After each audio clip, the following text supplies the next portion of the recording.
দর্শক আসসালামু আলাইকুম। গুমের মামলায় শেখ হাসিনা সহ 28 আসামির বিরুদ্ধে গ্রেপ্তারি পরোয়ানা জারি করেছে আন্তর্জাতিক অপরাধ ট্রাইব্যুনাল। আসলে এই মামলাটাকে কেন্দ্র করে আপনার ওয়াকারুজ্জামান চেয়েছিলেন যে তার যে এই সেনা কর্মকর্তারা যে জড়িত আছেন, বর্তমানে আপনারা জানেন যে এই গুমের মামলায় যে 28 জনকে দায়ী করা হয়েছে এর ভিতরে অধিকাংশ আছে অবসরপ্রাপ্ত সেনা কর্মকর্তারা আছে, রানিং সেনা কর্মকর্তারা আছে এবং অনেকেই দেশের বাইরে যারা চলে গেছেন, সাবেক আইজি, পুলিশের কিছু কর্মকর্তারা আছে।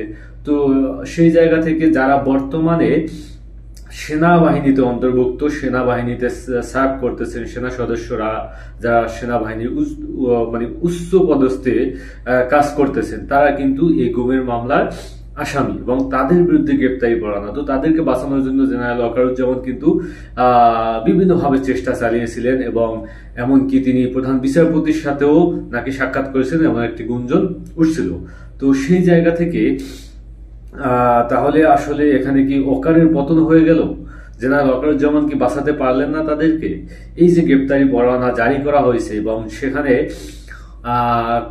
আমার দেশে একটা রিপোর্ট করেছিল যে অনেকগুলো ফোন রেকর্ড আন্তর্জাতিক অপরাধ ট্রাইব্যুনালে সেখানে আপনার জমা হয়েছে এবং সেখানে তারা বিশেষ কিছু আলামত মিলেছে এবং সেই আলামতে যদি জেনারেল ওয়াকারুজ্জামানেরও যদি কিছু আলামত পেয়ে যায় তাহলে কিন্তু সেটা খুবই ভয়াবহ পরিস্থিতি হতে পারে।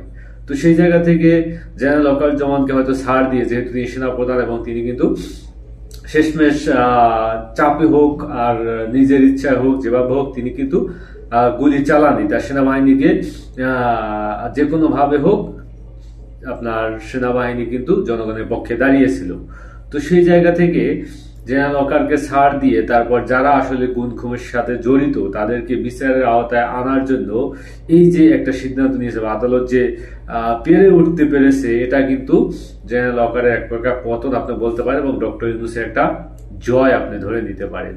এখন এক এক করে এদেরকে যদি গ্রেপ্তার করা হয় এবং এদেরকে যেহেতু গ্রেপ্তারি পরোয়ানা জারি হয়ে গেছে আন্তর্জাতিক অপরাধ ট্রাইব্যুনাল, এবং আন্তর্জাতিক অপরাধ ট্রাইব্যুনাল আপনারা জানেন যে অন্যান্য জজ করে বা সাধারণত চাইলে মামলা করা যায়, কিন্তু আন্তর্জাতিক অপরাধ ট্রাইব্যুনাল হলো আগে তদন্ত হবে, আগে আপনার আলামত দিবেন, আলামত দেওয়ার পর যদি আন্তর্জাতিক অপরাধ ট্রাইব্যুনাল তারা যদি মনে করে যে না এই আলামত গুলা সত্য, এই আলামত গুলা আপনার আসলেই ভ্যালিড, এর পরিপ্রেক্ষিতে কিন্তু আন্তর্জাতিক অপরাধ ট্রাইব্যুনালে মামলা হয়। তো সেই জায়গা থেকে যেহেতু এখানে মামলা হয়ে গেছে এবং তাদের বিরুদ্ধে গ্রেপ্তারি পরোয়ানা জারি করা হয়েছে, এখন জানি না আসলে ভবিষ্যৎ বাংলাদেশে কি হতে চলেছে। এখানে যদি আসলে জেনারেল ওয়াকারুজ্জামানের পতন হয়ে যায় এবং ডক্টর ইউনূস যদি শক্তিশালী হয়ে ওঠেন বা শক্তিশালী, তিনি নিশ্চয়ই শক্তিশালী হয়ে উঠেছেন বলে তার একটি কিন্তু আলামত। দীর্ঘদিন যাবৎ বলা হয়েছিল যে এই সরকারের ভিতরে একটা সরকার, জেনারেল ওয়াকারুজ্জামান কে অনেকে অভিযোগ করছিলেন যে তিনি একটি বিভিন্নভাবে রাজনীতিতে নাক গলাচ্ছেন, নির্বাচন কখন হবে কি হবে না এটা তার ব্যাপার না।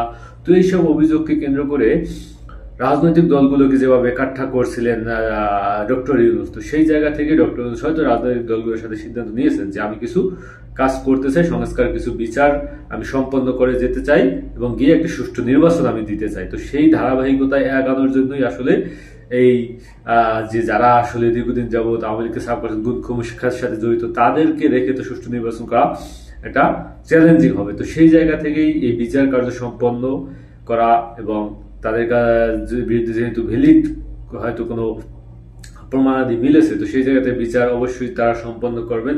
এবং অন্য জায়গায় দেখলাম যে আওয়ামী লীগের দল হিসেবে আওয়ামী লীগের কি হবে, তো সেই জায়গা থেকে দল হিসেবে আওয়ামী লীগের কি হতে পারে এটা নিয়েও তদন্ত চলছে, অলরেডি তদন্ত কর্মকর্তা নিয়োগ করা হয়ে গেছে।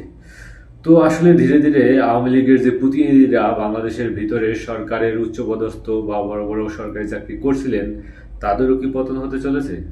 আপনি আপনার মতামত জানাতে পারেন কমেন্ট বক্সে। আসসালামু আলাইকুম।